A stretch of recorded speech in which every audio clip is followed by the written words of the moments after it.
প্রথমেই দেখে নেব আজকে 40টি তাজা সংবাদ। শুরুতেই শিরোনাম। বিরোধিতা চললেও এসআইআর চলবে, ব্যারাকপুরে হুঙ্কার শাহের। লাশের রাজনীতি বিজেপির, যত বড় শিল্পপতি হোক ছাড় পাবে না।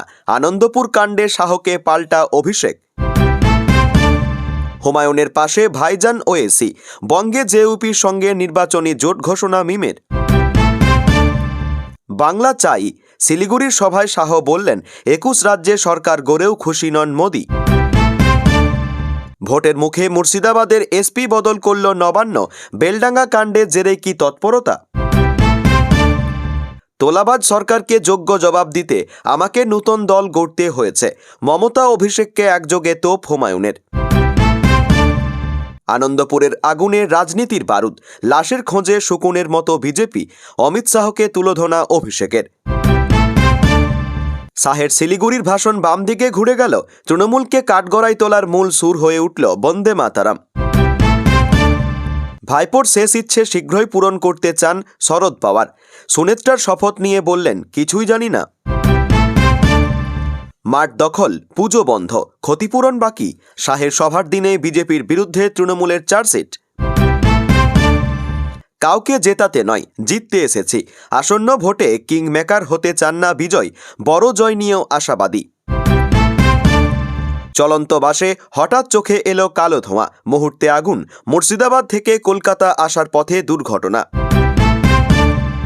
শুধু কলকাতায় নয়, বিধানসভা নির্বাচনের আগে রাজ্যে আরও 4 সিপি বদল। ফিরহাদের প্রাক্তন জামাই যোগ দিলেন হুমায়ুন কবিরের দলে। বাংলার মেয়েদের মন জিততে বিহার উত্তরপ্রদেশ থেকে মহিলা বিস্তারক আনছে বিজেপি। এই আরও এসআইআর শুনানি কেন্দ্রে দেরিতে আসায় ভোটারদের বিক্ষোভ, উত্তেজনা কৃষ্ণনগরে।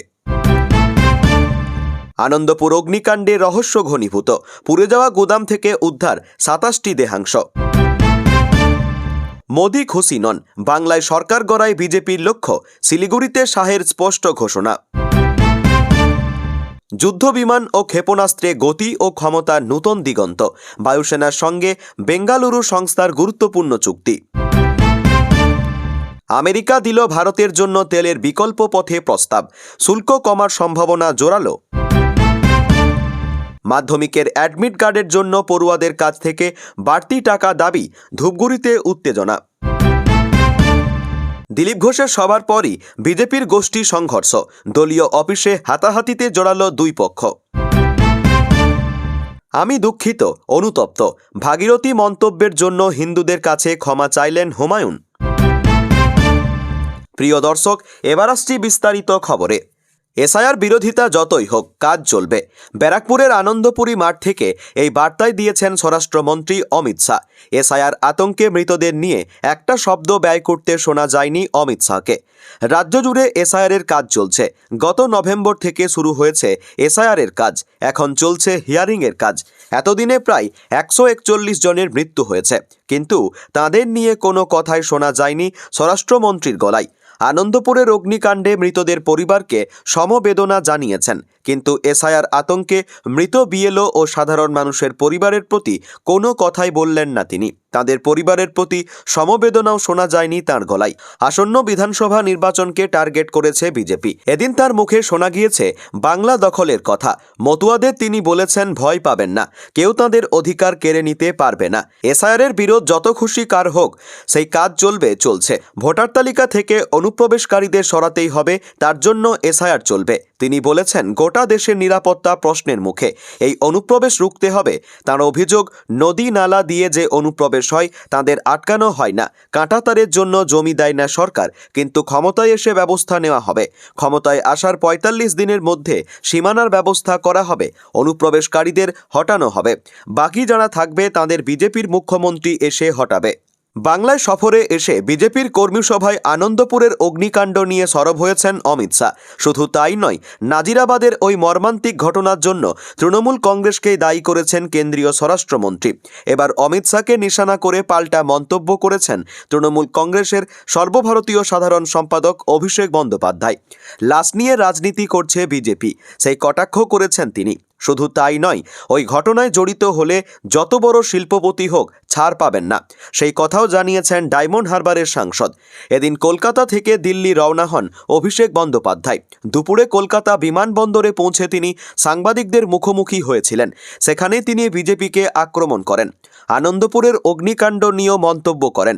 ব্যারাকপুরের মঞ্চ থেকে ওই অগ্নিকাণ্ডের ঘটনা প্রসঙ্গে এদিন তৃণমূল সরকার তীব্র আক্রমণ করেছেন অমিত শাহকে। তিনি প্রশ্ন তুললেন, এত মৃত্যু, এত মানুষ নিখোঁজ, তারপরও কেন গ্রেপ্তার করা হলো না মোমো সংস্থার মালিককে?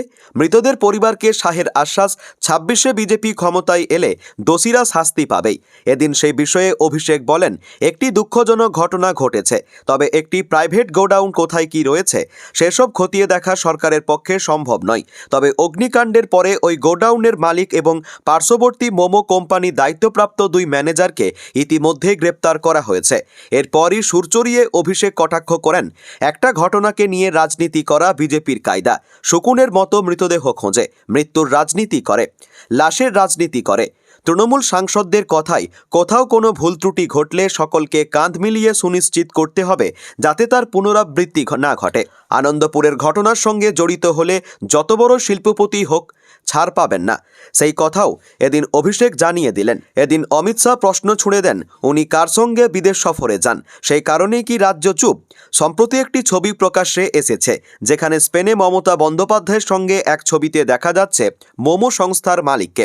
সেই নিয়ে বিজেপি এবার শোরগোল শুরু করে দিয়েছে বলে মত রাজনৈতিক মহলের একাংশের। সে বিষয় নিয়েও এদিন একহাত নিয়েছেন অভিষেক। তার পাল্টা প্রশ্ন, শিল্পপতি হিসাবে রাজ্য সরকারের প্রতিনিধিরা যাবেন না তো কারা যাবেন? অভিষেক সুর চড়িয়ে বলেন, মমতা বন্দ্যোপাধ্যায়ের সঙ্গে বিদেশ সফরে গিয়েছেন বলে মর্মান্তিক ঘটনা নিয়ে রাজনীতি করছেন।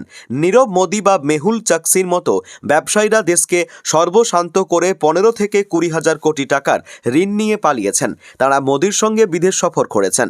শুধু তাই নয়, বর্ষবরণের সময় গোয়ার ক্যাফের আগুন, সম্প্রতি মধ্যপ্রদেশের ইন্দোরের ২০ জল পানে মৃত্যুর ঘটনাতেও প্রধানমন্ত্রী স্বরাষ্ট্রমন্ত্রীকে দোষারোপ করা উচিত, সেই কথা বলেন অভিষেক। কানা ঘুষো শোনা যাচ্ছিল, কথাবার্তাও চলছিল, এবার সেই গুঞ্জনে সিলমোহর পড়ল।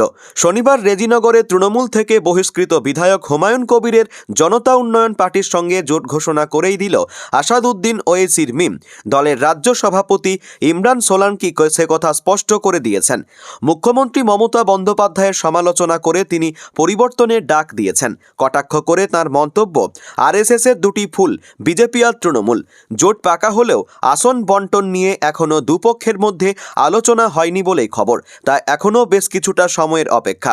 সেই সঙ্গে এই প্রশ্ন উঠছে, সেলিম সাক্ষাৎ কি তাহলে জোটের দিকে এগোয়নি, নাকি এই সাক্ষাৎ নিয়ে অধীরের সমালোচনা সেলিম ডালিম হালিম যে খুশি জোট করুকই সত্যিই হয়ে দাঁড়াবে, তা অবশ্যই নজরে রাখার বিষয়। ২০২৫ সালের ডিসেম্বরে নিজের নতুন রাজনৈতিক দল খোলার পর প্রথমে হুমায়ুন কবির ঘোষণা করেছিলেন ২৬এর ভোটে ১০০-র কাছাকাছি আসনে লড়াই করবে তাঁর দল। পরে ধীরে ধীরে সেই প্রতিদ্বন্দ্বিতা নিয়ে আরও হুঙ্কার দিয়ে হুমায়ুন ২০০-র কাছাকাছি আসনে লড়াইয়ের ঘোষণা করেছিলেন। আসাদউদ্দিন ওয়েসির মিমের সঙ্গে জোটের ইচ্ছা প্রকাশ করেছিলেন তিনি। সেই মতো ফেব্রুয়ারি ওয়েসির সঙ্গে সাক্ষাৎ করতে হায়দ্রাবাদ যাওয়ার কথা ছিল তাঁর, কিন্তু তার আগেই শনিবারের সভায় মিমের রাজ্য সভাপতি ইমরান সোলাঙ্কি জোটে সিলমোহর দিয়ে দিলেন। এদিনের সভা থেকে মমতা বন্দ্যোপাধ্যায়ের তীব্র সমালোচনা করে সোলাঙ্কির অভিযোগ, বিজেপিকে এ রাজ্যে নিয়ে এসেছেন মমতাই। আমাদের দাবি রাজ্যের মুখ্যমন্ত্রী মুর্শিদাবাদ জেলা থেকে করতে হবে। সংখ্যালঘুরা ভেবে নিয়েছে এবার ভোট দেব হুমায়ুনের জনতা উন্নয়ন পার্টি ও মিমকে। ওয়াকাব আইন থেকে এসআইআর নিয়ে মমতা বিরোধিতায় সোলাঙ্কি বলেন, মমতা যেটা বলেন তিনি তার উল্টোটা করেন। তিনি বলেছিলেন এ রাজ্যে ওয়াকাব ও এসআইআর চালু হতে দেব না, তার সত্ত্বেও চালু হলো। বিজেপিকে আটকাতে ২০২১ সালে আমরা মমতাকে ভোট দিয়েছিলাম। দিদিকে বলি, আরএসএসের দুটি ফুল, বিজেপি আর তৃণমূল। এবার রাজ্যের পরিবর্তনের জন্য সবাইকে ঐক্যবদ্ধ হতে হবে। উত্তর থেকে দক্ষিণ, পূর্ব থেকে পশ্চিম, দেশে অধিকাংশ রাজ্য আপাতত পদ্মবনে ভরা। দিকে দিকে উঠছে গেরুয়া নিশান। দেশের ২১টি রাজ্য এখন বিজেপি শাসিত। এত সাফল্য সত্ত্বেও তৃপ্ত নয় কেন্দ্রের ক্ষমতাসীন দল। তাদের পাখির চোখ বাংলা। এ রাজ্যের দখল নিতে না পারলে অভিপ্রেত সন্তুষ্টি অধরায় থেকে যাবে মোদি শাহর। শনিবার শিলিগুড়ি জনসভা থেকে সে কথা একেবারে স্পষ্ট করে দিলেন অমিত শাহ। কেন্দ্রীয় স্বরাষ্ট্রমন্ত্রীর কথায় ২১টি রাজ্যে আমাদের সরকার আছে, তা সত্ত্বেও তাতেও খুশি নন মোদি। বাংলায় সরকার গড়তে পারলেই সোনালি সাফল্য আসবে। 26-এ অবশ্য বঙ্গদখল নিয়ে আত্মবিশ্বাসী শাহ বললেন, মমতা সরকারের বিদায় হবেই। আজ নয়, দীর্ঘদিন ধরে বিজেপির চোখে সোনার বাংলার ক্ষমতা পাওয়ার স্বপ্ন, কিন্তু দুর্বল সংগঠন, বাঙালিয়ানা থেকে দূরত্বের মতো বহু ইস্যুর কারণে তাদের সেই স্বপ্ন অধরা রয়ে গিয়েছে। 21-এর বিধানসভা ভোটের প্রচারে এসে অমিত শাহর বারবার স্লোগান তুলেছিলেন, আবকি বার 200 পার। সেবার 77-এ আটকে গিয়েছিল 200 পেরোনোর স্বপ্ন। 24-এর লোকসভা ভোটে বাংলা থেকে আরও ধাক্কা খেয়েছে গেরুয়া শিবির। 19-এর তুলনায় সাংসদ সংখ্যা কমেছে। অন্যদিকে ঘাসফুল শিবির তরতরিয়ে বেড়ে জাতীয় রাজনীতিতে ফের দাপট দেখিয়েছে। এবার সামনে 26-এর নির্বাচন। মমতা বন্দ্যোপাধ্যায় সরকারের চতুর্থবার ফেরা নিয়ে সংশয় নেই রাজনৈতিক মহলের একটা বড় অংশেরই। আর সেই অবস্থায় দাঁড়িয়ে অমিত শাহ বললেন উল্টো কথা। ব্যারাকপুর থেকে শিলিগুড়ি কর্মী সভায় শাহর দাবি, বর্তমান সরকারের দুর্নীতিতে মানুষের প্রাণ ওষ্ঠাগত। মহিলা মুখ্যমন্ত্রীর রাজ্যে মহিলারাই সুরক্ষিত নন, আর তাই এবার মমতা সরকারকে বিদায় করার সময় আসন্ন। 26-এর ভোটেই তাঁর বিদায় হবে। তার কথাই, আপনার টাটা বাই বাইয়ের সময় এসে গিয়েছে। এই বছরের এপ্রিলের শেষে আপনাকে বিদায় নিতে হবে। সেই সঙ্গে শাহী প্রতিশ্রুতি, বিজেপি ক্ষমতায় এলে আনন্দপুর অগ্নিকাণ্ডে দোষীদের দ্রুত শাস্তি দেওয়া হবে। 45 দিনের মধ্যে অরক্ষিত সীমান্তে বসবে কাঁটাতার, পুরোপুরি বন্ধ হয়ে যাবে অনুপ্রবেশ। 2021 সালে বাংলা দখলের স্বপ্ন দেখেছিল বিজেপি, যদিও সেই স্বপ্ন অধরা থেকে গিয়েছে। তবে 2026 সালে সেই স্বপ্নই আবার নতুন করে দেখতে শুরু করেছে কেন্দ্রসহ বঙ্গের বিজেপি নেতারা। গতবারের ভুল ত্রুটি সারিয়ে আদাজল খেয়ে ময়দানে নেমেছে গেরুয়া শিবির। আগে প্রহরীর ভূমিকায় বিজেপি নেতৃত্বের খুব বেশি দেখা যায়নি, তবে বাংলা দখলে মরিয়া বিজেপি এবার তাদের সেই অচলায়তন ভাঙল। আসন্ন বিধানসভা নির্বাচনকে কেন্দ্র করে বাংলায় আসছে বিস্তারক বা প্রহরীরা। মহিলা ব্রিগেডে আনা হচ্ছে বিহার, ঝাড়খণ্ড এবং উত্তরপ্রদেশ থেকে। তারা বাংলার বেশ কিছু বাছাই করা বিধানসভা কেন্দ্রে কাজ করবেন। জানা গিয়েছে, যে সমস্ত বিধানসভা কেন্দ্রগুলিতে বিজেপির জেতার সম্ভাবনা রয়েছে, সেই সমস্ত জায়গাগুলিতে ভিনরাজ্য থেকে আসা বিজেপির মহিলা ব্রিগেড ঘুরে ঘিরে কাজ করবে ও পদ্ম শিবিরের হয়ে প্রচার চালাবে। সূত্রের খবর, প্রতিটি বিধানসভা পিছু দায়িত্ব দেওয়া হয়েছে 3 জন নেত্রীকে। তাদের রাজ্যে আসার কথা ফেব্রুয়ারি মাসের শেষ দিকে। ইতিমধ্যে বিজেপির মহিলা প্রহরীরা ঘুরে ঘুরে কাজ শুরু করে দিয়েছেন। ঘুরছেন মণ্ডলে মণ্ডলে। বিধানসভা কেন্দ্রে গিয়ে কর্মীদের সঙ্গে নিয়ে তাঁরা করছেন বৈঠকও। যে কোনো উপায়ে বাংলা দখলের জন্য এবার ভিন রাজ্য থেকে আসা বিজেপির মহিলা সদস্যরা বাংলার মাটি কামড়ে পড়ে থাকবেন। বাংলায় নির্বাচনে মহিলা ভোট ব্যাংক দারুণভাবে কাজ করে, এই কথা কারো অজানা নয়। তৃণমূল সরকারের একাধিক প্রকল্পের জন্য মহিলারা বিশেষ করে এই দলের দিকে বেশি ঝোঁকে। তাই বাংলাকে জিতাতে হলে ভোট ব্যাংকের দিকে বিশেষ করে নজর দিতে চাইছে গেরুয়া শিবির। ঠিক এই কারণে মহিলা বাহিনীকে নামাতে চাইছে ময়দানে। তবে অন্য রাজ্যের মহিলা বাংলায় মাটি কামড়ে পড়ে থেকেও দলের কতটা সুবিধা করে দিতে পারবে তা নিয়েই প্রশ্ন উঠছে। কারণ বাংলায় এসে সেই জায়গায় ভাষা না জানলে হিতে বিপরীত হতে পারে বলেও মনে করছেন বহু রাজনীতিবিদ। কারণ মাটি কামড়ে পড়ে থাকতে হলে সেই জায়গার ভাষা জানাটা খুব জরুরি। তাই বাইরে থেকে মহিলা ব্রিগেড এনে কতটা সফল হয় বিজেপি, সেটাই এখন দেখার অপেক্ষা। আনন্দপুরের বিধ্বংসী অগ্নিকাণ্ডের ঘটনা 6 দিন পেরিয়ে গেলেও এখনও রহস্যের জট পুরোপুরি খোলেনি। দুর্ঘটনার রাতে গুদামে থাকা অন্তত 27 জনের খোঁজ মেলেনি। এদিন পর্যন্ত ঘটনাস্থল থেকে মোট 27টি দেহাংশ উদ্ধার করেছে পুলিশ। তবে এই দেহাংশগুলি কত জনের তা এখনও নিশ্চিতভাবে বলা যাচ্ছে না।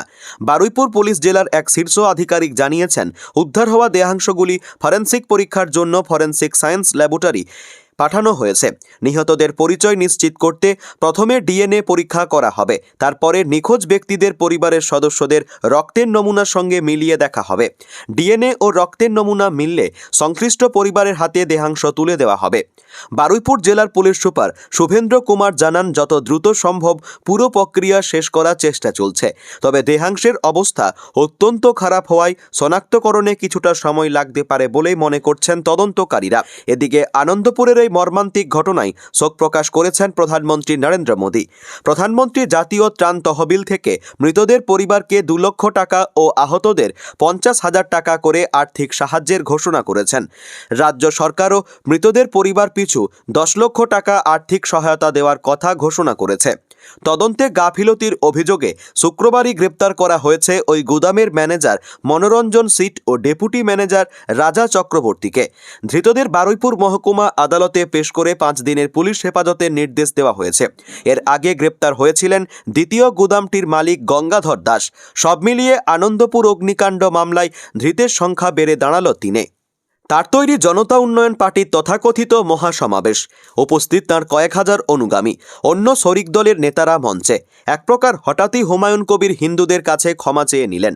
2024 সালে হিন্দুদের ভাগীরথীতে ভাসিয়ে দেওয়ার যে হুমকি তিনি দিয়েছিলেন, সেই মন্তব্যের জন্য হুমায়ুন অনুতপ্ত। অত্যন্ত প্রকাশ্য সভায় তেমনটাই দাবি করলেন তিনি। এদিন বেলডাঙ্গায় জনতা উন্নয়নের পার্টির মহাসমাবেশ থেকে হুমায়ুন দাবি করলেন, অধীর চৌধুরীকে হারাতে তিনি মমতা বন্দ্যোপাধ্যায়ের নির্দেশেই বিতর্কিত কথা বলেছিলেন। তার দাবি, সেদিন হিন্দু ভাইরা মনে আঘাত পেয়েছিল। লক্ষ লক্ষ মানুষের সামনে করজোরে ক্ষমা চেয়ে নিচ্ছি। ভবিষ্যতে মিথ্যাবাদী মুখ্যমন্ত্রীর কথায় হুমায়ুন কবির আর উস্কানিমূলক সাম্প্রদায়িক কথা বলবেন না। হুমায়ুন বলেন, বহরমপুরের মানুষ অধীর চৌধুরীর বিরুদ্ধে ইউসুফ পাঠানকে ভোট দিয়েছে। সে সময় ইউসুফকে জেতানোর জন্য মমতা বন্দ্যোপাধ্যায় আমাকে নির্দেশ দিয়েছিল। মুখ্যমন্ত্রীর নির্দেশ কার্যকর করার জন্যই আমি কিছু কথা বলেছিলাম। জনতা উন্নয়ন পার্টির চেয়ারম্যানের ব্যাখ্যা, উত্তরপ্রদেশের মুখ্যমন্ত্রী যোগী আদিত্যনাথ এসে আমার বুকের উপর দাঁড়িয়ে আমাকে দাঙ্গাবাজ বলেছিল, আমাকে উল্টো করে টাঙ্গিয়ে সিধে করে কথা বলেছিল। জেলার কোনো তৃণমূল নেতা আমার হয়ে মুখ খোলেনি, তাই আমাকেই পাল্টা দিতে হয়েছিল। আমি বলেছিলাম, আপনি যদি উল্টো করে সিধে করতে চান তাহলে আমি হুমায়ুন কবির 2 ঘন্টার মধ্যে নির্দেশ দিলে আপনার বিজেপি করা হিন্দু কটাকে ভাগীরথীতে জলে ঝাঁপ দেওয়া করাবো। এই মন্তব্যের জন্য আমি অনুতপ্ত, দুঃখিত। বরাবরই হুমায়ুন বিতর্কিত চরিত্র।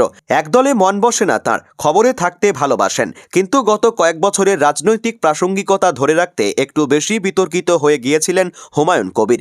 নতুন দল খোলার পর সম্ভবত তিনি বুঝেছেন ভোটে সাফল্যের জন্য হিন্দুদেরও দরকার। সে কারণেই এই ক্ষমা প্রার্থনা, আর সে কারণে সেদিনের মন্তব্যের দায় তৃণমূল ও মমতা বন্দ্যোপাধ্যায়ের দিকে ঠেলার চেষ্টা করেছেন তিনি, এমনটাই অভিযোগ তৃণমূলের। ফের প্রথম মহিলা অর্থমন্ত্রী হিসাবে নভেম্বর বাজেট পেশ করতে চলেছেন নির্মলা সীতারামন। সেটাই নজিরবিহীন, আর সেই নজিরবিহীন বাজেটে আরও এক নয়া নজির গড়তে চলেছেন অর্থমন্ত্রী। বাজেটে 75 বছর ধরে চলে আসা ট্র্যাডিশন ভঙ্গ করতে চলেছেন তিনি। এমনিতে বাজেট বক্তৃতা দুভাগে বিভক্ত হয়, একটি পার্ট এ আরেকটি পার্ট বি। এই পার্ট এতে সাধারণত দেশের বর্তমান অর্থনৈতিক অবস্থা, কোষাগারের হাল, রাজস্ব আদায়ের বিস্তারিত এবং বড়সড় নীতিগত কোনো ঘোষণা বা বড় কোনো অর্থনৈতিক ঘোষণা থাকলে সেগুলি করা হয়। আর পার্ট বি মোটামুটিভাবে করকাঠামো এবং ছোটোখাটো নীতি বদল হলে সেসব নিয়ে তৈরি হয়। এতদিন ধরে চলে আসা রীতিতে বাজেটে এই পার্ট এতেই বেশি গুরুত্ব দেওয়া হতো, আর পার্ট বি হতো সংক্ষিপ্ত। এবার নির্মলা সীতারামন সেই রীতিতেই ইতি টানতে চলেছেন। সূত্রের খবর, এবারের বাজেট পার্ট এ হবে সংক্ষিপ্ত আর পার্ট বি হবে বিশদে। কারণ অর্থমন্ত্রী আগামী 25 বছরের জন্য দেশকে দিশা দেখাতে চান, অর্থনীতির রোডম্যাপ তৈরি করতে চান। তাছাড়া এটা চলতি শতাব্দীর 26তম বাজেট, অর্থাৎ এই শতাব্দীর প্রথম চতুর্থাংশ শেষ হয়ে দ্বিতীয় চতুর্থাংশে পড়ছে ভারত। তাই স্বল্পমেয়াদী কর কাঠামোর পাশাপাশি দীর্ঘমেয়াদী কর কাঠামো দুটোরই বর্ণনা থাকবে বিস্তারিত। সেই কারণেই বাজেটের দ্বিতীয় অংশে বাড়তি জোর দিচ্ছেন তিনি। সে কারণেই এবারের ট্র্যাডিশন বদল। অবশ্য নির্মলা লাগাতার ট্র্যাডিশন ভেঙেই চলেছেন। তার আমলেই চিরাচরিত ব্রিফকেসের বদলে বহি খাতা চালু হয়, তিনি আবার ডিজিটাল বাজেট চালু করেন। এবারের বাজেটে ট্র্যাডিশন ভেঙে রবিবার বাজেট পেশ হবে, সেটাও নির্মলার নজির। উত্তর ও দক্ষিণ, পূর্ব ও পশ্চিম দেশজুড়ে গেরুয়ার বিস্তার। 21টি রাজ্যে বিজেপির সরকার, ক্ষমতার মানচিত্রে পদ্মফুলের দাপট স্পষ্ট। তবু সন্তুষ্টি নেই, কারণ একটাই বাংলা। এদিন শিলিগুড়ির জনসভা থেকে সেই কথাই খোলাখুলি জানালেন কেন্দ্রীয় স্বরাষ্ট্রমন্ত্রী অমিত শাহ। তার স্পষ্ট উচ্চারণ, 21 রাজ্যে আমাদের সরকার আছে, তবুও মোদি খুশি নন। বাংলায় সরকার গড়তে পারলে সোনালী সাফল্য আসবে। দীর্ঘদিন ধরেই বিজেপির স্বপ্নের তালিকায় সোনার বাংলা, কিন্তু সংগঠনের দুর্বলতা, বাঙালিয়ানা দূরত্ব সহ একাধিক বাধায় সেই স্বপ্ন বারবার হোঁচট খেয়েছে। 21-এর বিধানসভায় এবার 200 পার স্লোগান উঠেও থেমেছিল 77-এ। 24-এর লোকসভায়ও বাংলায় প্রত্যাশা মেটেনি। 19-এর তুলনায় কমেছে আসন। উল্টো দিকে তৃণমূল কংগ্রেস আরও শক্ত পায়ে জাতীয় রাজনীতিতে নিজের জায়গা পোক্ত করেছে। এই প্রেক্ষিতে শিলিগুড়ির মঞ্চ থেকে আগাম লড়াইয়ের সুর বাঁধলেন শাহ। 26-এর ভোটে আত্মবিশ্বাসী গেরুয়া শিবিরের শীর্ষ নেতা বলেন, মমতা সরকারের বিদায় হবে। তার অভিযোগের নিশানায় রাজ্য সরকারের দুর্নীতি ও নারী নিরাপত্তা। ব্যারাকপুর থেকে শিলিগুড়ি কর্মী সভা থেকে জনসভা, সর্বত্র একই অভিযোগ, দুর্নীতিতে সাধারণ মানুষের হাঁসফাঁস। মহিলা মুখ্যমন্ত্রীর রাজ্যে মহিলারাই নিরাপদ নন। শাহের কণ্ঠে সময়সীমাও। তার কথাই, আপনার টাটা বাই বাই এর সময় এসে গিয়েছে। এপ্রিলের শেষে বিদায়। পাশাপাশি একগুচ্ছ প্রতিশ্রুতি, বিজেপি ক্ষমতায় এলে আনন্দপুর অগ্নিকাণ্ডে দোষীদের দ্রুত শাস্তি, ৪৫ দিনের মধ্যে অরক্ষিত সীমান্তে কাঁটা তার, অনুপ্রবেশ সম্পূর্ণ বন্ধের আশ্বাস। ২১ রাজ্যের ক্ষমতায় ভার কাঁধে নিয়েও যে অসম্পূর্ণতা বয়ে বেড়াচ্ছে বিজেপির নেতৃত্ব, শিলিগুড়ির সভায় তা আর আড়াল থাকল না। বার্তা পরিষ্কার, বাংলা দখল না হলে তৃপ্তি নেই। এখন দেখার এই বার্তা ২৬-এর ভোটের ময়দানে কতটা প্রতিধ্বনি তোলে। বিশ্বের অন্যতম প্রভাবশালী জ্বালানি সম্মেলন ইন্ডিয়া এনার্জি উইক 2026-এর গুরুত্বপূর্ণ পর্বে প্রধানমন্ত্রী নরেন্দ্র মোদী একটি উচ্চ পর্যায়ের আন্তর্জাতিক গোলটেবিল বৈঠকে অংশগ্রহণ করেন। এই মঞ্চ থেকে তিনি ভারতকে একটি নির্ভরযোগ্য, স্থিতিশীল আন্তর্জাতিক জ্বালানি অংশীদার হিসেবে তুলে ধরেন এবং দেশের বিপুল বিনিয়োগ সম্ভাবনা ও নিশ্চিত নীতি কাঠামোর উপর জোর দেন। গোয়ার ONGC অ্যাডভান্সড ট্রেনিং ইনস্টিটিউটে ২৭ থেকে ৩০ জানুয়ারি 2026 পর্যন্ত আয়োজিত 4 দিনের এই আয়োজনে অভূতপূর্ব অংশগ্রহণ দেখা গিয়েছে। এতে প্রায় ৭৫,০০০-এরও বেশি এনার্জি বিশেষজ্ঞ এবং ১২০-টিরও অধিক দেশ থেকে ৭০০-টির বেশি প্রদর্শক যোগ দেন। এটি ইন্ডিয়া এনার্জি উইকের এই যাবৎকালের সবচেয়ে বড় এবং বিশ্বব্যাপী প্রতিনিধিত্বমূলক সংস্করণ ছিল। প্রধানমন্ত্রী মোদীর গোলটেবিল বৈঠকে তেল ও গ্যাস, পুনর্নবীকরণযোগ্য শক্তি, হাইড্রোজেন, পরিকাঠামো এবং পরিচ্ছন্ন প্রযুক্তির মতো বিভিন্ন শীর্ষস্থানীয় জ্বালানি সংস্থাগুলির বিশ্বজুড়ে প্রধান নির্বাহী কর্মকর্তা এবং উচ্চপদস্থ কর্মকর্তারা উপস্থিত ছিলেন। ইউরোপ, মধ্যপ্রাচ্য, এশিয়া এবং অন্যান্য অঞ্চলের শিল্প নেতাদের উপস্থিতি ভারতের জ্বালানি রোডম্যাপ এবং সংস্কার চালিত শাসনের উপর আন্তর্জাতিক আস্থা বৃদ্ধিতে সহায়তা করেছে। আলোচনাগুলির মূল বিষয় ছিল প্রাথমিকভাবে জ্বালানি আমদানিকারক দেশ থেকে ভারতের একটি কৌশলগত বৈশ্বিক জ্বালানি কেন্দ্রে রূপান্তরিত হওয়া বিষয়টি। এখানে দেশ তার বিপুল পরিধি, স্থিতিস্থাপকতা এবং দীর্ঘমেয়াদী বিনিয়োগের সুযোগ তুলে ধরেছে। অংশগ্রহণকারীরা ভারতের ক্রমবর্ধমান বাজারের আকার, স্বচ্ছ নিয়ন্ত্রক পরিবেশ এবং জ্বালানি সুরক্ষার সঙ্গে স্থায়িত্ব বজায় রাখার সরকারের সুস্পষ্ট লক্ষ্যের প্রশংসা করেন। শিল্প নেতাদের মূল পর্যবেক্ষণগুলির মধ্যে ছিল ভারতের দীর্ঘমেয়াদী জ্বালানি চাহিদার বৃদ্ধিতে দৃঢ় বিনিয়োগকারী আস্থা, আপস্ট্রিম অনুসন্ধান থেকে শুরু করে পরিচ্ছন্ন জ্বালানি এবং প্রযুক্তি নেতৃত্বাধীন ডিকারবাইজেশন পর্যন্ত পুরো জ্বালানি মূল্য শৃঙ্খল জুড়ে সুযোগ। এছাড়াও ব্যক্তিগত ও বিদেশি বিনিয়োগকে উৎসাহিত করতে স্থিতিশীল এবং পূর্বাভাসযোগ্য নীতি কাঠামোর গুরুত্ব উঠে এসেছে। গোলটেবিল বৈঠকটি সফলভাবে নীতিগত দৃষ্টিভঙ্গিকে বাণিজ্যিক কার্যকারিতার সঙ্গে সংযুক্ত করেছে। এর মধ্য দিয়ে প্রধানমন্ত্রী মোদীর নেতৃত্বে ভারত যে বিশ্বব্যাপী বৃহৎ জ্বালানি সংস্থাগুলির সঙ্গে কৌশলগত অংশীদারিত্ব গভীর করতে প্রস্তুত, সেই সংকেত সুস্পষ্টভাবে প্রতিফলিত হয়েছে। কৌশলগত আলোচনার পাশাপাশি IEW 2026 প্রদর্শনীতে জ্বালানি খাতের অত্যাধুনিক উদ্ভাবন এবং বিনিয়োগ প্রস্তুত সমাধানগুলি প্রদর্শিত হয়। তেল ও গ্যাস, পুনর্নবীকরণযোগ্য শক্তি, পরিচ্ছন্ন জ্বালানি, হাইড্রোজেন, ডিজিটাল শক্তি এবং উন্নত প্রযুক্তির সংস্থাগুলি দেখিয়েছে যে কিভাবে ভারত দ্রুত পরবর্তী প্রজন্মের জ্বালানি সমাধানগুলির জন্য একটি বৈশ্বিক পরীক্ষামূলক এবং প্রয়োগের ক্ষেত্র হয়ে উঠেছে। প্রদর্শনীর উল্লেখযোগ্য দিকগুলির মধ্যে ছিল ৭০০-টিরও বেশি বিশ্বব্যাপী প্রদর্শক যারা উন্নত জ্বালানি প্রযুক্তি উপস্থাপন করেন। এছাড়াও hydrogen ecosystem, LNG, petrochemicals, digitalization ও AI, বায়োফুয়েল এবং সিটি গ্যাস ডিস্ট্রিবিউশন কভার করে 11টি থিমেটিক জোন ছিল। জাপান, জার্মানি, UK, নেদারল্যান্ডস এবং কানাডার মতো প্রধান বৈশ্বিক অংশীদারদের কান্ট্রি প্যাভিলিয়নগুলি ভারতে ক্রমবর্ধমান আন্তর্জাতিক যুক্ততাকে তুলে ধরেছে। টেকসই গতিশীলতা এবং বহু জ্বালানি কৌশল নিয়ে বিশেষ স্থান ছিল, যা বাস্তব বিশ্বের রূপান্তরের মডেলগুলি প্রদর্শন করে। এটি কেবল একটি প্রযুক্তি প্রদর্শনী ছিল না, এটি ধারণা, পুঁজি এবং অংশীদারিত্বের একটি বাজার হিসেবেও কাজ করেছে। এখানে সংস্থাগুলি জোট গঠন, সাপ্লাই চেন নিয়ে আলোচনা এবং সরকারি প্রতিনিধি দলের সঙ্গে সরাসরি যোগাযোগ স্থাপন করেছে। ইন্ডিয়া এনার্জি উইক 2026 বিমূর্ত বিতর্ক থেকে কার্যক্ষম ফলাফলের দিকে একটি সুস্পষ্ট পরিবর্তনের ইঙ্গিত দিয়েছে। স্টক হোল্ডাররা ব্যবহারিক পথ তৈরি করতে একত্রিত হয়েছেন, যার লক্ষ্য হল জ্বালানি সরবরাহের উৎস বৈচিত্র্যকরণ, পরিচ্ছন্ন জ্বালানি এবং কম কার্বন প্রযুক্তির প্রসার, কৌশলগত অবকাঠামো উন্নয়নে পুঁজি সংগ্রহ এবং সমন্বিত গবেষণা, উদ্ভাবন ও প্রয়োগকে শক্তিশালী করা। প্রধানমন্ত্রী মোদীর অংশগ্রহণ ভারতের একটি দায়িত্বশীল দূরদর্শী জ্বালানি নেতা হিসেবে ভূমিকাকে শক্তিশালী করেছে। তিনি বৈশ্বিক অংশীদারদের make in India, innovate in India, scale in India and invest in India অর্থাৎ ভারতে তৈরি করুন, ভারতে উদ্ভাবন করুন, ভারতে প্রসারিত করুন এবং ভারতে বিনিয়োগ করুন বলে আহ্বান জানিয়েছেন। ইন্ডিয়া এনার্জি উইক 2026 একটি কৌশলগত প্ল্যাটফর্ম হিসেবে নিজেকে দৃঢ়ভাবে প্রতিষ্ঠিত করেছে, যেখানে বৈশ্বিক নীতি, শিল্প এবং পুঁজি একত্রিত হয়। সরকারি দৃষ্টিভঙ্গিকে শিল্প কার্যকারিতার সঙ্গে সমন্বয় সাধন করে। এই ইভেন্টটি এমন একটি ভবিষ্যতের সুর স্থাপন করেছে যেখানে ভারত বৈশ্বিক জ্বালানি ফলাফলের রূপদানে একটি কেন্দ্রীয়, স্থিতিশীল এবং নির্ণায়ক ভূমিকা পালন করবে। প্রধানমন্ত্রী মোদীর নেতৃত্বে ভারত এখন কেবল বৈশ্বিক জ্বালানির আলোচনায় অংশ নিচ্ছে তাই নয়, সেগুলি নেতৃত্ব দিতেও সাহায্য করছে। আনন্দপুরের ওয়াও মোমো কারখানার ভয়াবহ অগ্নিকাণ্ড ঘিরে রাজ্য রাজনীতিতে তীব্র সংঘাত। ব্যারাকপুরের আনন্দপুরী মাঠ থেকে কেন্দ্রীয় স্বরাষ্ট্রমন্ত্রী অমিত শাহ রাজ্য সরকারকে সরাসরি কাঠগড়ায় তুলে দাবি করেন, অপরাধীদের আড়াল করতে চাইছে প্রশাসন।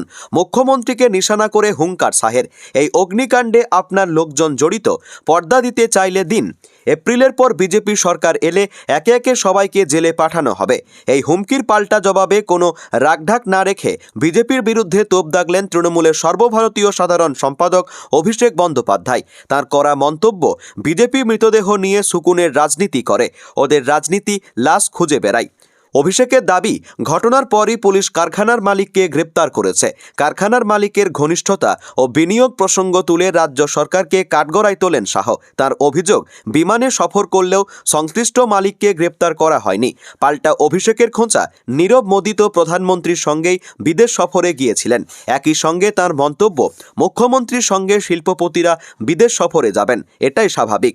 কিন্তু একটি দুঃখজনক ঘটনাকে কেন্দ্র করে নোংরা রাজনীতি করা বিজেপির পুরনো কায়দা। অভিষেক এও বলেন, একটা বেসরকারি কারখানার গোডাউন, তার মধ্যে কে কী পরিস্থিতিতে আছে সেটা সরকারের পক্ষে দেখা সম্ভব নয়। খবর পাওয়া মাত্র সরকার ও জেলা প্রশাসন যথাযথ কাজ করেছে, গ্রেপ্তারও করেছে। আমরা চাই এর সঙ্গে যদি আর কেউ জড়িত থাকে, সে যত বড় শিল্পপতি হোক, তাকে আমাদের সরকার বরদাস্ত করবে না। কিন্তু যে নীরব মোদি ভারতকে সর্বশান্ত করে 20,000 কোটি টাকার ঋণ নিয়ে পালিয়ে যাওয়ার অভিযোগ রয়েছে, তার তো নরেন্দ্র মোদির সঙ্গে বিদেশ সফরে গিয়েছে। অভিষেক আরও বলেন, আনন্দপুরের ঘটনায় দায় যদি বিজেপি মমতা বন্দ্যোপাধ্যায়কে দিতে চায়, তবে এসআইআরের শতাধিক মানুষের মৃত্যুর দায়ও বিজেপিকে নিতে হবে। আরজিকর মামলার প্রসঙ্গ টেনে তিনি মনে করান, আরজিকর নিয়ে অনেক কুৎসা করা হয়েছিল, যেটা কলকাতা পুলিশ 1 ঘন্টায় করেছে, সেটা সিবিআইয়ে করতে 1 বছর লেগেছে। অথচ সিবিআইয়ের তদন্তের দায়িত্বে থাকা অফিসারকে সরকার মেডেল দিয়েছে। ফলে এরা যে স্পর্শকাতর বিষয় নিয়ে রাজনীতি করে তা স্পষ্ট। এই প্রসঙ্গে অপরাজিতা বিলের কথা মনে করিয়ে অভিষেক বলেন, 1.5 বছর পরেও সেই বিল পাশ হচ্ছে না কেন?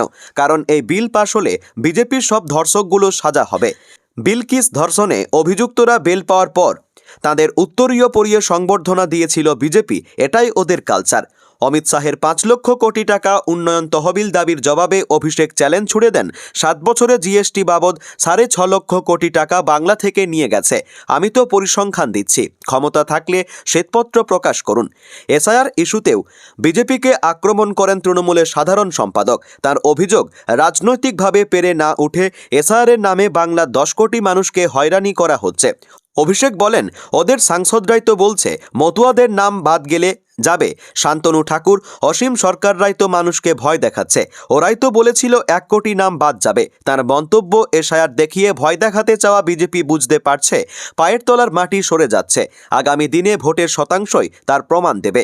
রাজ্যে তৃণমূলের সন্ত্রাস নিয়েও এদিন সরব হন অমিত শাহ। তার জবাবে অভিষেক বলেন, অমিত শাহ বাংলার রাজনীতি জানেন না, উনি তো কিছুদিন জেলে কাটিয়েছেন, ওই সময় বাংলার ইতিহাসটা পড়তে পারতেন। সিপিএম যেভাবে একের পর এক গণহত্যা করেছে তা বাংলার মানুষ ভুলে যায়নি। সে সময় একাধিক গণহত্যায় জড়িত সিপিএম নেতা ও তাদের ছেলেরাই এখন বিজেপির নেতা।